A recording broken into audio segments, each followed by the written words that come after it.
Tá, eu vou pegar e vou fazer uma análise aqui dos números complexos e qual foi a necessidade de surgir esse conjunto novo, né, que é o número complexo, e como que se representa o número complexo, sabendo de que ele é o conjunto que possui todos os outros números, ou seja, todos os outros conjuntos de números inteiros, números positivos, números negativos, dízimas periódicas, não periódicas, dá para ser escrita na forma de um número complexo.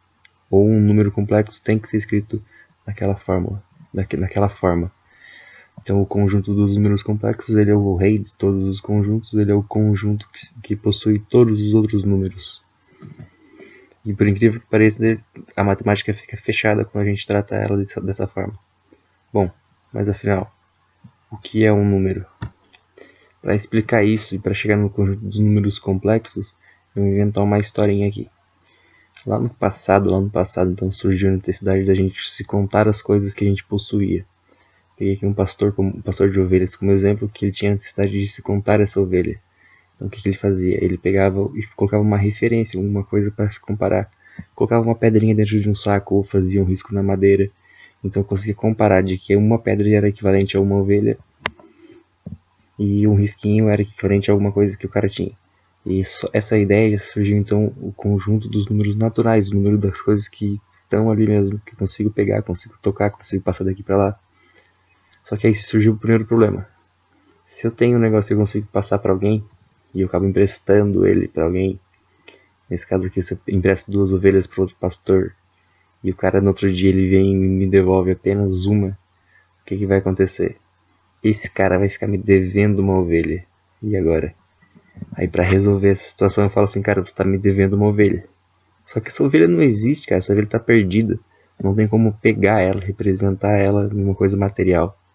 Então surgiu a ideia dos números inteiros, em que os negativos também já apareciam ali. Então tinha os números naturais, os números positivos, todos eles, aquilo que eu consigo pegar. Os positivos inteiros, né? E agora os inteiros negativos também inclusos. Só que daí surgiu o segundo problema.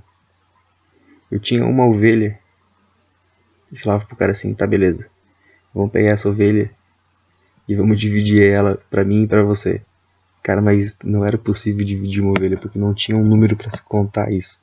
Ah, você tem, não sei, alguma coisa ovelha? Agora surgiu a ideia então de metade das coisas. Você conseguia racionalizar elas, dividir, ter um quociente. Então você conseguia dividir elas em dois números inteiros, o 1, uma ovelha, outro número inteiro, o 2, 2 pessoas, eu conseguia dividir um pelo outro. Então a gente tinha então a ideia dos números racionais, como por exemplo o 1 meio, o 1 terço, números que são racionalizados, tem uma razão neles. Certo? Algumas dízimas também estão aqui, as dízimas periódicas todas se encaixam aqui, na verdade. Coloquei ali o 2 e o 2 dividido por 3, que dá 0,66666, é uma dízima e também está incluso aqui. É uma razão de 2 números inteiros, né? Só que aí surgiu mais um problema. Utilizando apenas números inteiros, a gente tinha aqui um perímetro de um círculo e pegava o perímetro desse círculo e dividia pelo tamanho dele todo, que é o diâmetro. Essa encrenca me dava sempre o mesmo número, que é esse númerozinho bonito que eu coloquei ali, o número π.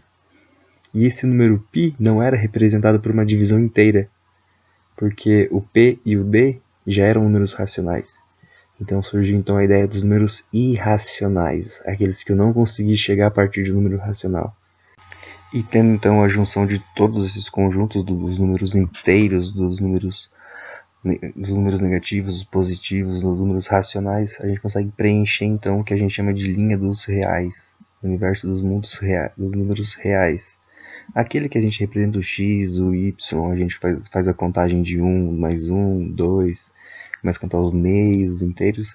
Essa é chamada de linha dos números reais, em que os números começam lá no menos infinito e vão preenchendo ele até o mais infinito. Para preencher toda essa linha, a gente precisou de todos os números racionais e os números irracionais também.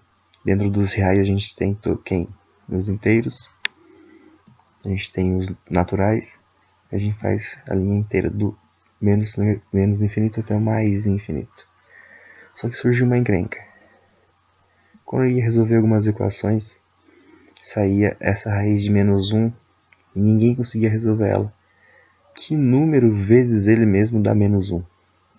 Porque essa é a ideia, né? Uma raiz quadrada seria aquele número que você elevado ao quadrado, eu dou aquele valor do meio. Mas não tinha nenhum número que desse -1.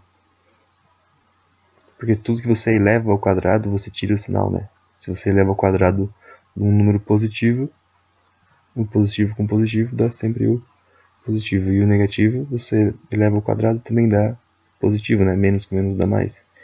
Então o que aconteceu? Eles pegaram e a própria unidade, a própria raiz de -1 virou a unidade fundamental. Ela era uma coisa fora dos reais. Porém, mas se eu pegasse ela e elevasse ao quadrado, o que aconteceria? Eu pegava e jogava isso de volta no universo real. Então ela é uma unidade e o jeito de representar ela é o i, porque ela é a unidade imaginária. Aquela unidade que tira os números fora dos reais e assim eu consigo preencher um número inteiro. Um número complexo, toda a parte dele, em que tem a parte real, a parte do número que a gente já conhece, muito trabalhado com a gente, e agora tem quem? A parte imaginária, que tem o izinho que é levado junto com ele. Então meu número complexo agora, que eu consigo escrever qualquer outro conjunto, tem ali a parte real, que é o A, e tem ali a parte imaginária, que é o B vezes o I. E sabendo que esse número pertence ao complexo, eu consigo representar qualquer outro número nisso. Aquela parte somadinha ali que está no final, o que ela é? O que ela faz de importante? Ela tira o meu número do plano dos reais. Eu coloco ele numa parte imaginária, um eixo a mais. Além do x, y, z, eu tenho um eixo a mais, um eixo imaginário. E com ele eu consigo preencher todo o resto do meu universo matemático. E fazer até algumas aplicações disso na física, na química, na biologia. Tem bastante aplicação essa parte imaginária, por mais que a gente não veja tanto. E meu conjunto complexo, então, ele engloba todos os outros conjuntos. E é isso aí, pessoal.